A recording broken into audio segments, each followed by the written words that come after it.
Good morning and welcome to the program Perspectives. Perspectives this morning on Invicta 98.9. And this morning is a great morning. And of course, all over the world, a day has been celebrated for, we recall that it's International Day for Drug Abuse. And of course, Nigeria is not left out in this activities of the International Day for against drug abuse. Now, we have with us in the studios this morning Dr. Joseph Maigari, the Director General, Kaduna State Bureau of Substance Abuse Prevention and Treatment, KADBUSA.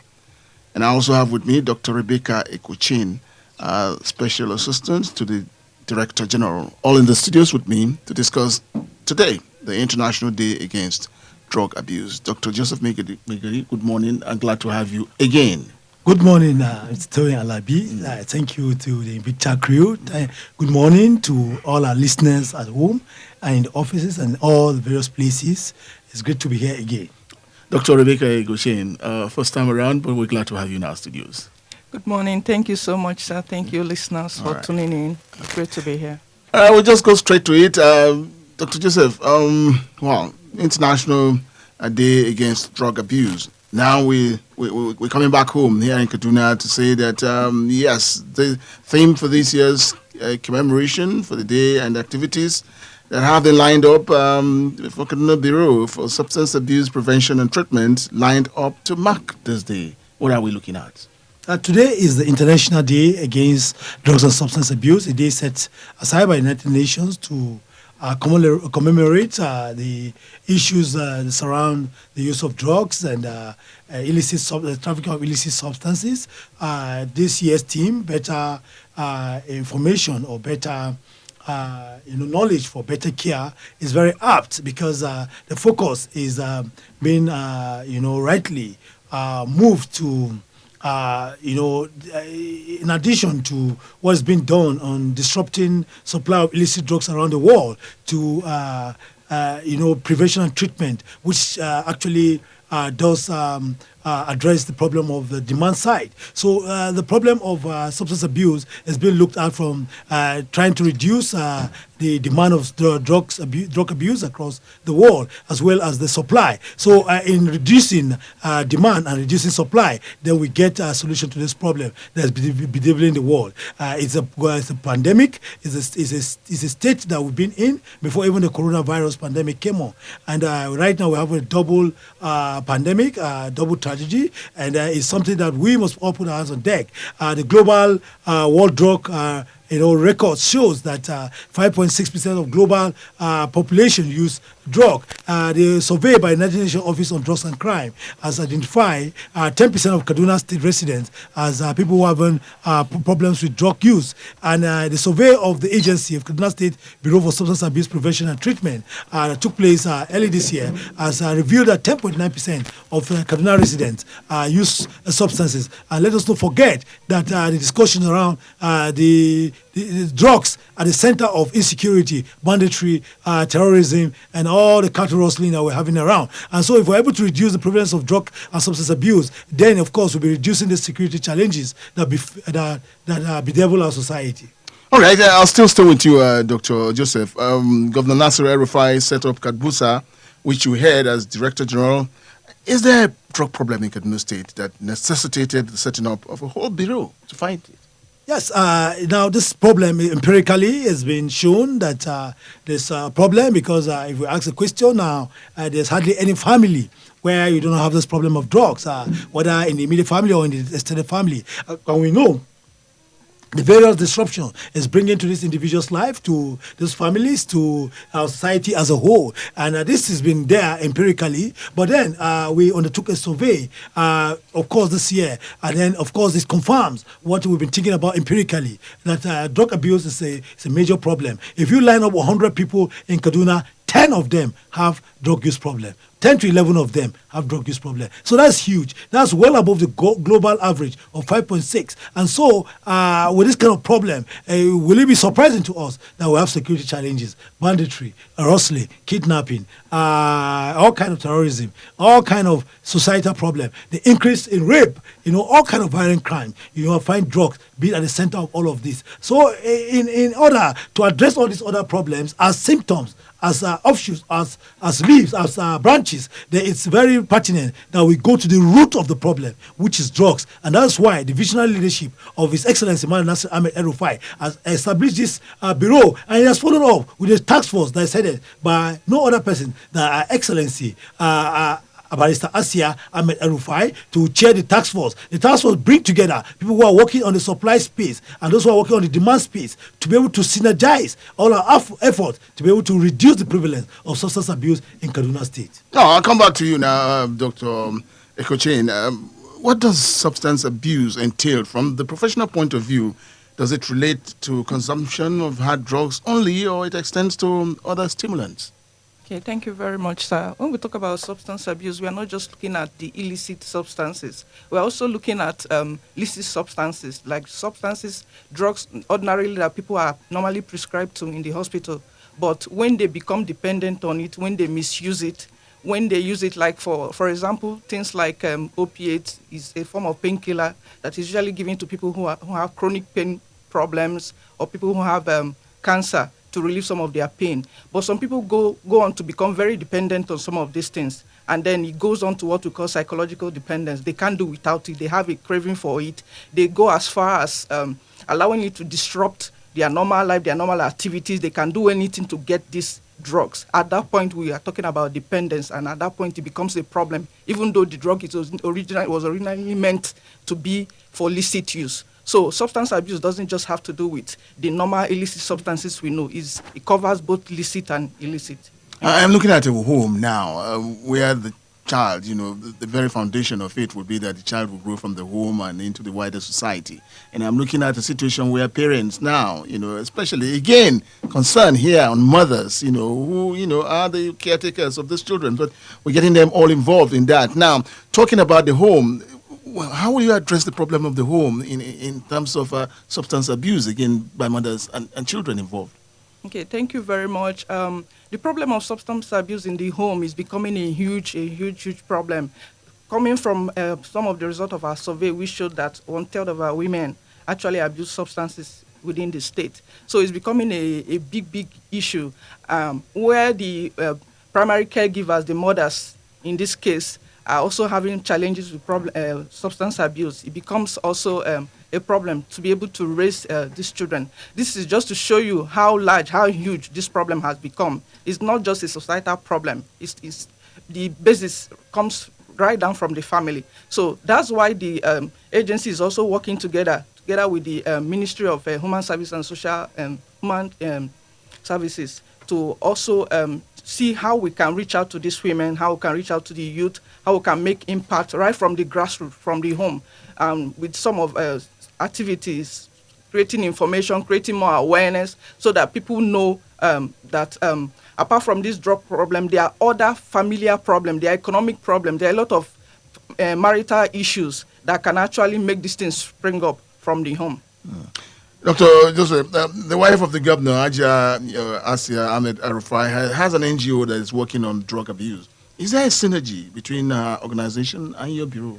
Okay, thank you so much. The wife of His Excellency, Malam Nasir Ahmed El-Rufai, herself, Barrister Asia, is the chair of the task force on drugs and substance abuse. Like I explained earlier, this task force is very important because it creates the interface between the people who are operating on the supply sphere of the drug abuse problem and those who work on the demand sphere, so that we can synergize, we can share information, we can work together to bring a respite to this problem. And now our leadership has been very, very important in ensuring that the work we do in KADBUSA, for example, it's enhanced and the work that is being done at NDLA and the civil defense organization and the Nigerian police, all of these efforts are synergized in such a way to give us the kind of results we desire. I'm still going to stay with that. NDLEA and the collaboration you're having with that agency to curb supply of illicit drug. How far have we gone with that? We're working very assiduously with together with them under the task force. During the lockdown, various arrests were made of illicit drugs. Kilograms way over, over so much kilogram of illicit drugs were seized during the lockdown, and these individuals have been prosecuted in our various courts. Well, Dr. Ekochin, is drug abuse a social vice or a criminal, activity? Thank you very much. The debate has been ongoing for quite some time as to whether drug abuse is purely a social problem or just a criminal vice. And the truth is that it's an all-encompassing problem. It's not just social in nature, it's also criminal in nature. There's also an aspect of mental illness involved in it, because we found out that some people who have mental illness sometimes do self-medicate with some of these substances because it makes them feel better. And at the same time too, substance abuse can also be an offshoot or a precipitator of mental illness. So we can't just basically say it's just a social problem or it's just a criminal problem. There's also a mental aspect, so it's an all-encompassing problem, so to speak. And Dr. Joseph, again, because of Kaduna, where some people will say gateway to the north, and some people will say that when Kaduna, has it, then again, we're not safe in all other parts of the country and the north especially. But I'm looking at it for efforts being put in place. This year's celebration for you, what are you driving the attention and focus this time? How are you going to drive it this time around? Thank you so much for that question. Let's not forget that this drug use problem is a national problem, it's a global problem. In the Northwest, the prevalence is put at 12%. Kano State has about 16%. Kaduna State has 10%. And Katsina has about 13%. KB State, and all of these states around. It's very important that this discussion become very, very relevant. And for us in Kaduna State, celebrating this day, it means that we're carrying out a range of activities that will, all speak to preventing new cases of drug abuse. For example, giving information and educating people about the dangers of drug abuse, about letting parents know that this is an ever-abiding danger, that they must be on the lookout, and then they must also not, go away from their role as to giving the kind of guidance that children need, the kind of upbringing that children need, so that they can become very useful members of society. We're calling on parents that their children must be their friends, so that they'll be able to, guide them properly. The activities today that involves, we had a press briefing, world press briefing, where, of course, the problems behavioral society coming from drugs is being addressed. And then we're also, of course, undertaking live programs like this where people can call and ask for information, and we can provide them with the right education so that they can take the right decision. We're doing all of this. And after this, we've just received an NGO this morning, to reassure them that we're working together and the fight against drug abuse continues. And then after this, we're going to go to communities. We're going to engage our youth, women, and we'll work together in such a manner that we're able to bring response to this problem. So it is very key that the things we are doing today will all speak to preventing new cases of drug abuse in Kaduna State. And we want to let our public know that our 4 rehabilitation centers are being built and there are various stages of completion. And once this is done, we will continue to treat these substances in these centers. But then, before that time, we offer psychotherapy and counseling to people who suffer from drug abuse in our agency. What are the early signals that one should be looking out for, especially with these children, these young ones, and that if there is need to even curb this from the early stage? What are the early signals that we begin to see here? The early warning signs are very clear. If you are very close to your children, if you're a child, some of the things that can happen is the fact that you see some changes in their behavior, you see some changes in their looks, in their physical looks. And once you start getting this, and then there's some changes in the way they spend money. And once you have all of this, my phone is missing today, my laptop is missing tomorrow, you know, and all that, gives late night, and then, you know, comes, he doesn't want to talk to anyone, stays in, he moves around with a bottle, and you're not sure what is inside. You know, when you see all some of these things, you begin to, you know, your index of suspicion has to be high. But I want to call on all parents that they must give the right training to their children, and to also know that their index of suspicion has been very high, so that this problem is picked early. But I think one of the things I found out from my years of experience is that you must be friendly with your children, because if you are, they tell you a lot of these things. They might not tell you directly, they tell you things that are suggesting that some of these problems are happening already. And once you pick that early, then you can be able to address it. Well, before we go on this break, Dr. Ekochin, let me put the issue of rape in the society of serious concern now to the nation. And again, a lot of people are coming out, or, you know, some analysts will come out with the issue that, again, it can be traced to drug abuse or, you know, substance abuse, so to say. And if we look at all of that, how are these children getting exposed to these? At what time are they getting exposed to these that it will result into, you know, the rape cases that we're seeing around with all these young men? Thank you very much. Recently, the increase in awareness and also globalization, so to speak, has also contributed to a large extent to this problem of rape and substance abuse. And then also the issue of social media.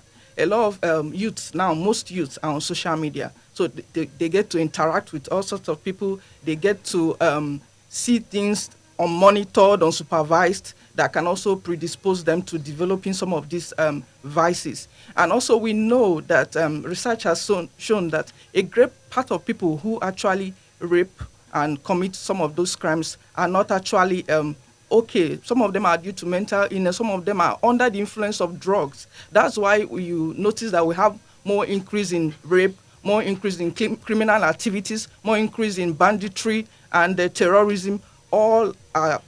There's always a common link most times with substance abuse. That's why we are actually worried, and presently the state, together with the agency, together with the Ministry of Human Services, we are working on looking at going into research, look at some of these associations, some of the reasons for this rape and other forms of gender-based violence in our environment.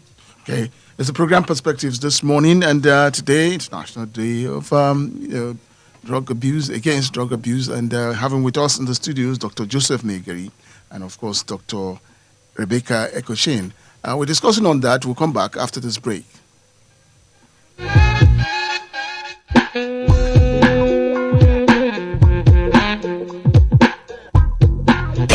be right back after this quick commercial break.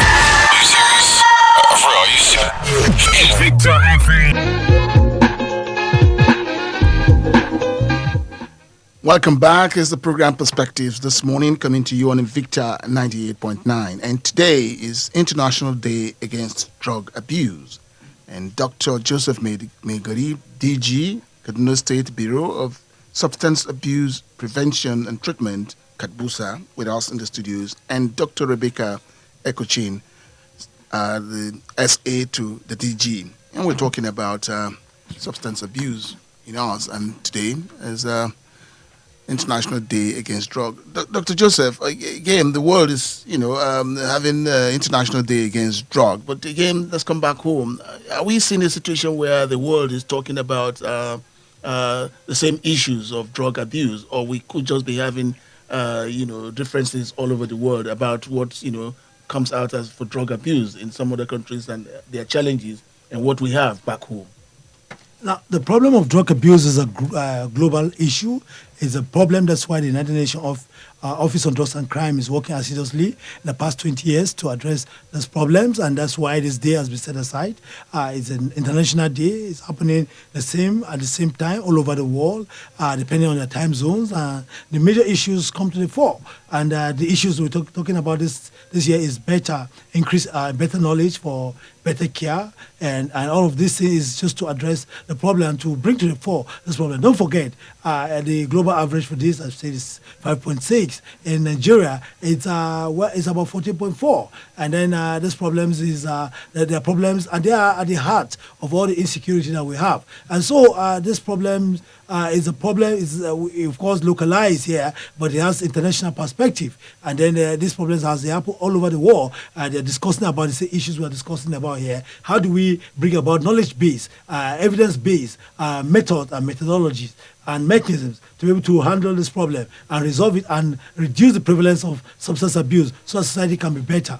Let's look at some of pharmaceutical companies and of course where we sell out some drugs. What measures are you taking about this, where people can just go in, take drugs from off shelf and get abuse such substance? And is there anything that you're doing to help the situation here? Yes, the fight against drug abuse, like I've stated earlier, has to be addressed from the supply side and from the demand side. And then, of course, the whole effort has to, like I keep saying every time, is a job for everyone, both governmental and non-governmental actors. They must all collaborate, including the National Agency for Food and Drug Administration and Control, NAFDAC, and the Standard Organization of Nigeria. And all of these bodies, governmental bodies, we have to collaborate, including non-governmental bodies, as well as individuals and corporate bodies. We have to all work together to ensure that, substances that would have effect on the individual, the control of this is increased so that people don't just have access. Don't forget, my colleague earlier said that some of these drugs are illicit drugs, drugs that can be used that are used in the hospital indeed, but the illicit use leads to this kind of problems that we're talking about. And so it's important that we tighten the supply of some of these even illicit drugs so that we can be able to reduce their access to people who want to abuse them. If we're looking at, Dr. Ekochin, looking at abuse here, with it prevalent with men or boys or girls, what are we looking at in terms of gender here? And of course, again, I'd like to also ask the man where these drugs are coming from. How would you categorize some of these substances? We have weeds, we have tablets, we have in liquid form, and so the prevalence of it. Okay, thank you very much. Looking at gender, the drug problem is more prevalent among the males. And even in our environment before, it was something that was almost unheard of, that women abuse substances. But following the global trend now, women have also joined. But when you compare the gender, males tend to abuse substances more. And then looking at the age, it tends to be more common among young people compared to the elderly. They are the ones who are more exposed, so to speak. They are more under peer pressure. They have a lot of more exposure. They are more exposed to this issue of substance abuse. Then we have various substances. We have the volatile substances. We have the solvents. We have the hallucinogens. We have the different. They are actually different groups. And even locally, we have some other substances, some things that ordinarily people won't even look at, that people tend to take use to get high. People like sniffing pit latrine. I've heard of people using lizard, the stool of lizard, and all that, smoking, all that. So there are various substances now that people just get in anything that will get them high. I think also at the bottom of this, we have to look at some of this societal problem, the poverty level, the economic problem. People are looking for things that will make them forget their troubles. So this can also account for why this is increasing, especially also among the female gender, marital problems, familiar issues. These are some of the reasons why it tends to be. Okay, just before we get to the public now, one that readily comes to mind would be alcohol. A lot of people would not, want to say, abuse, when taking of alcohol, but again, is it, can alcohol be abused too? And to what level of it are we talking about? Yes, of course, alcohol can also be abused. It's also a substance of abuse. But why people don't look at it that way is because it's socially acceptable. You can just come out in the open and buy a bottle of beer and buy a bottle of whiskey and drink, and nobody will bother you. But it's actually a substance abuse when it gets to the point where you become dependent on it. That is, you can't do without it. You are craving for it. And you don't mind selling all your property, you don't mind your business going down, you don't mind every form of all your sources of livelihood going down as long as you can actually get it. Some people go as far as stealing to get it.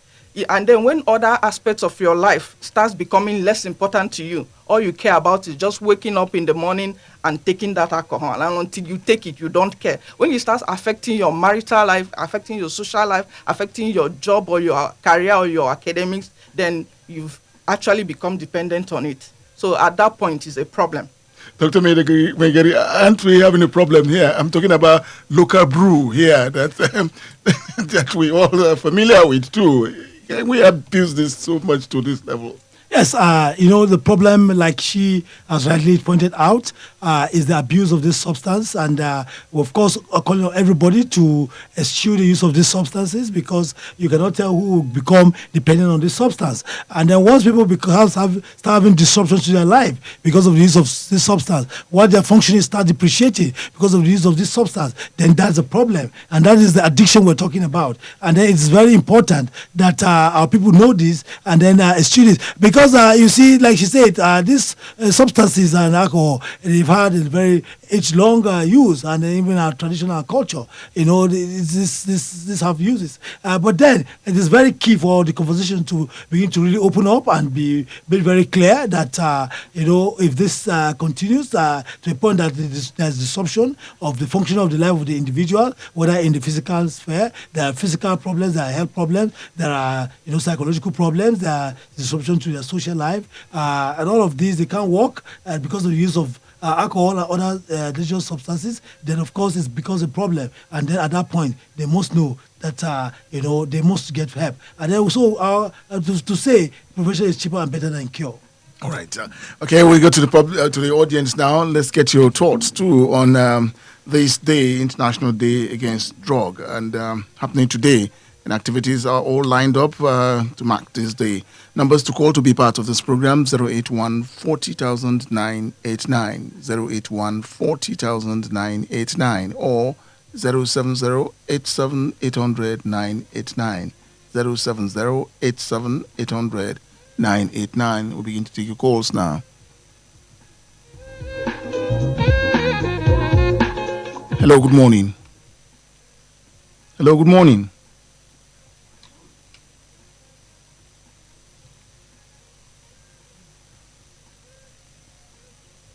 All right, still with your calls, getting ready to take your calls, and on 081 40 989, 081 40 989, or 070 87 800 989.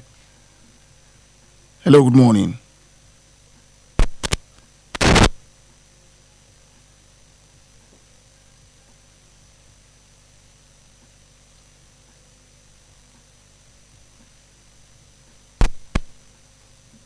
We'll just go for a break. We have another little challenge here. We'll go for a break. We'll be back with you shortly. Hello, good morning. Hello, good morning. Good morning. I really want to...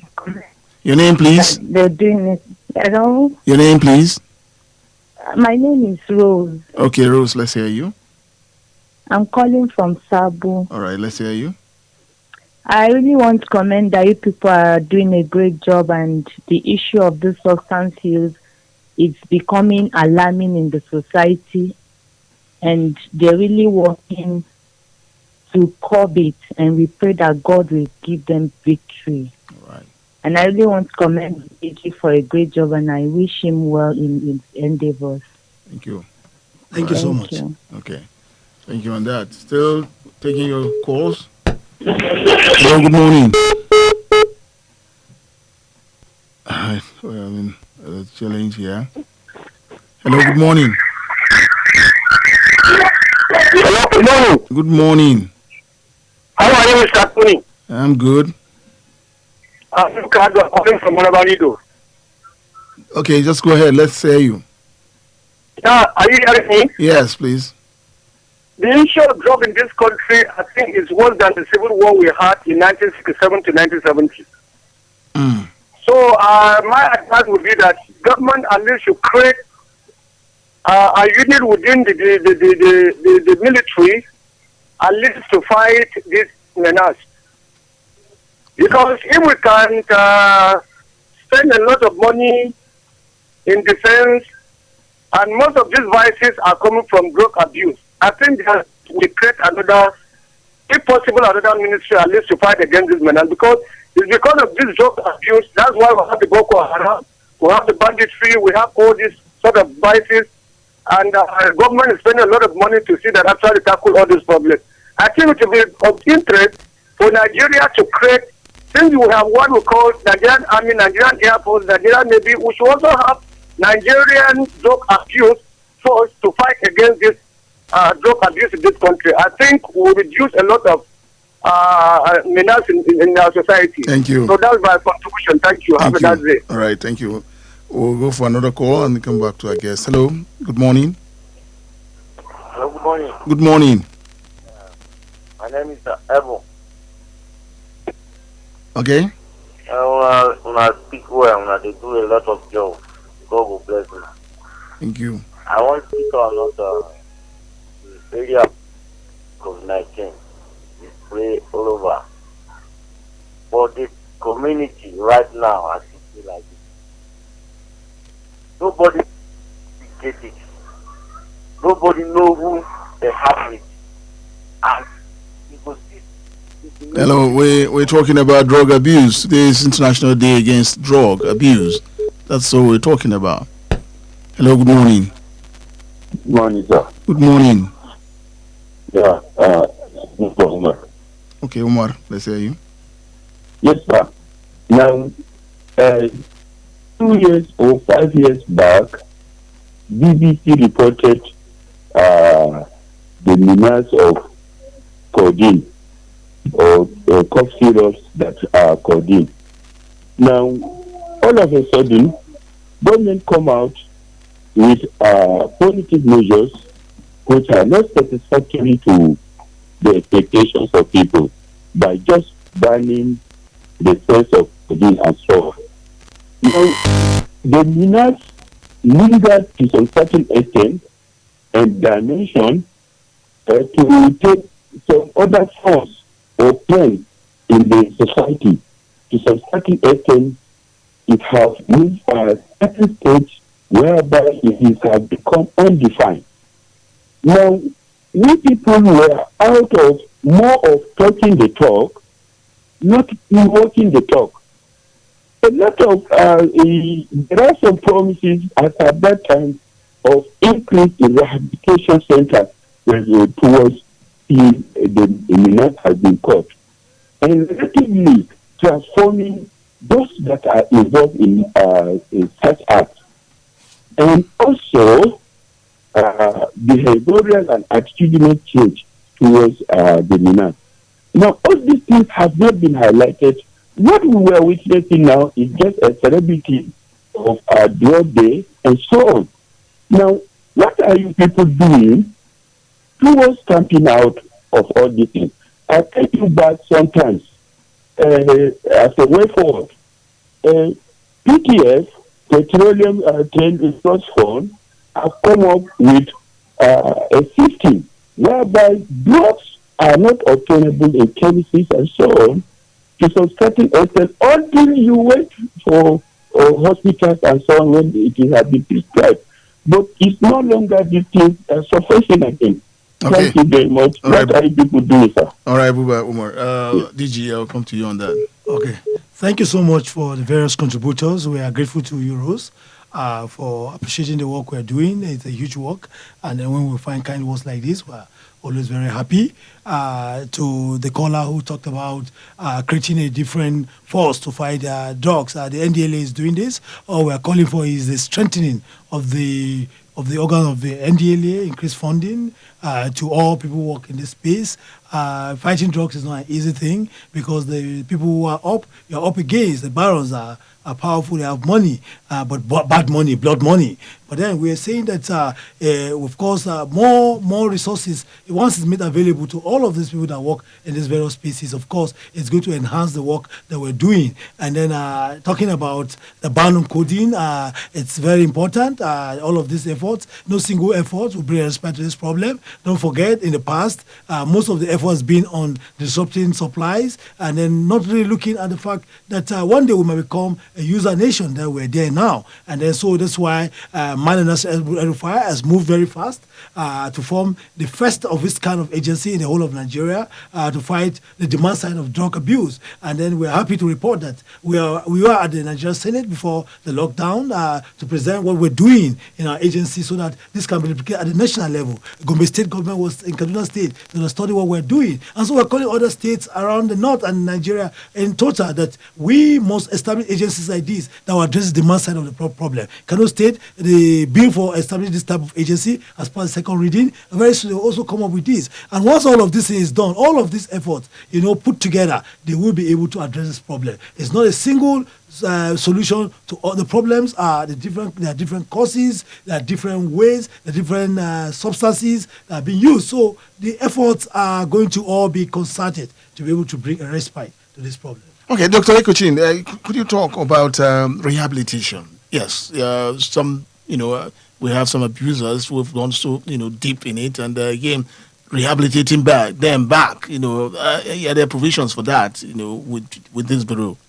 Okay, thank you very much.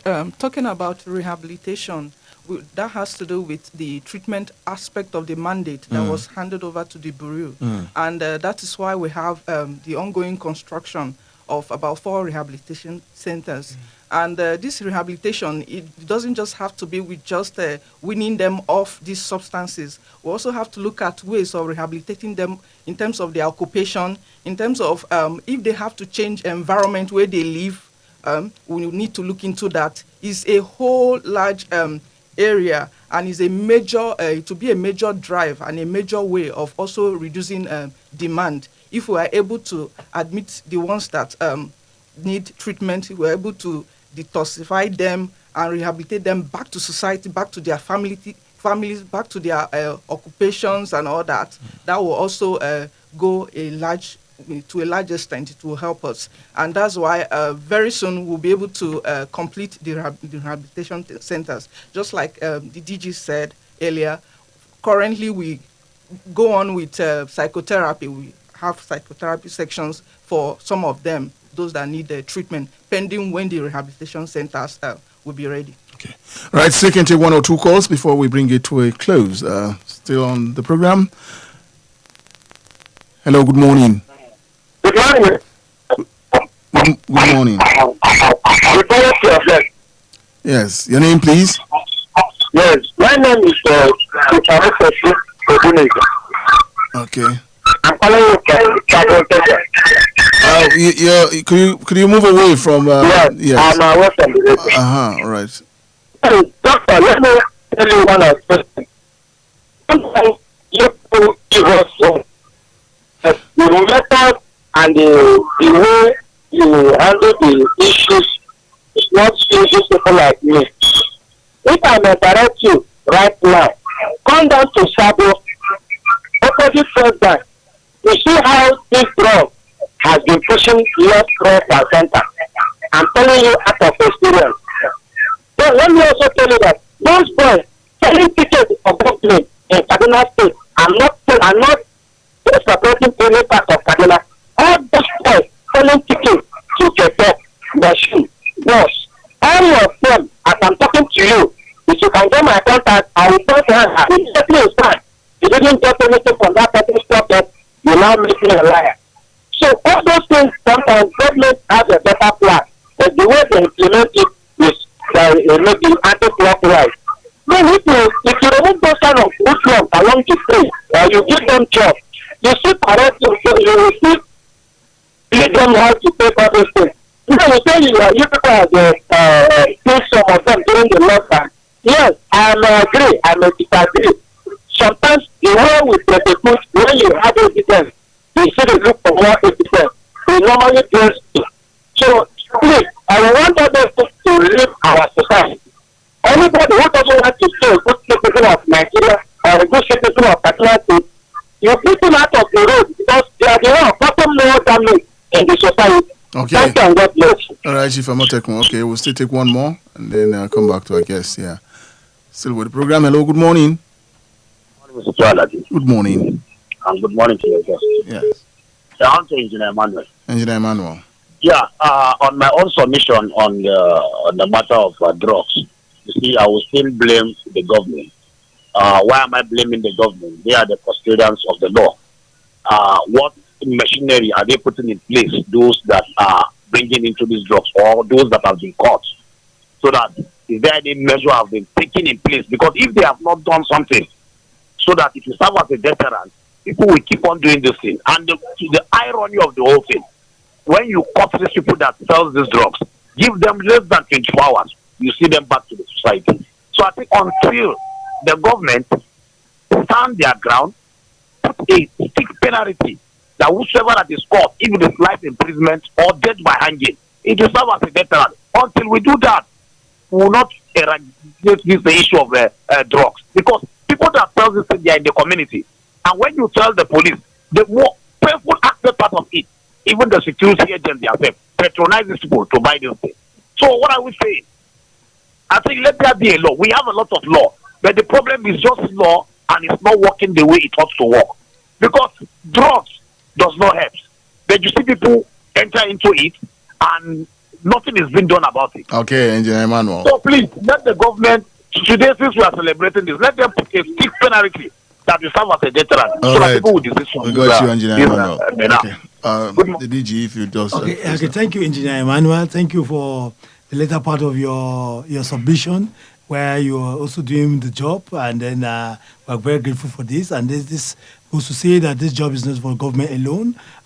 You know, in the past, it's been looked at, it has to only be the criminal justice system, disrupting suppliers, bringing them to justice, and all of that. But then the focus is shifting, that it has to, there's something that has to be done more. And that's why the demand side is being addressed. If you give our children the right training, the right upbringing, they won't get into drugs. And if they don't get into drugs, they don't buy drugs. If they are not drug users, the suppliers won't have market and they have to close shop.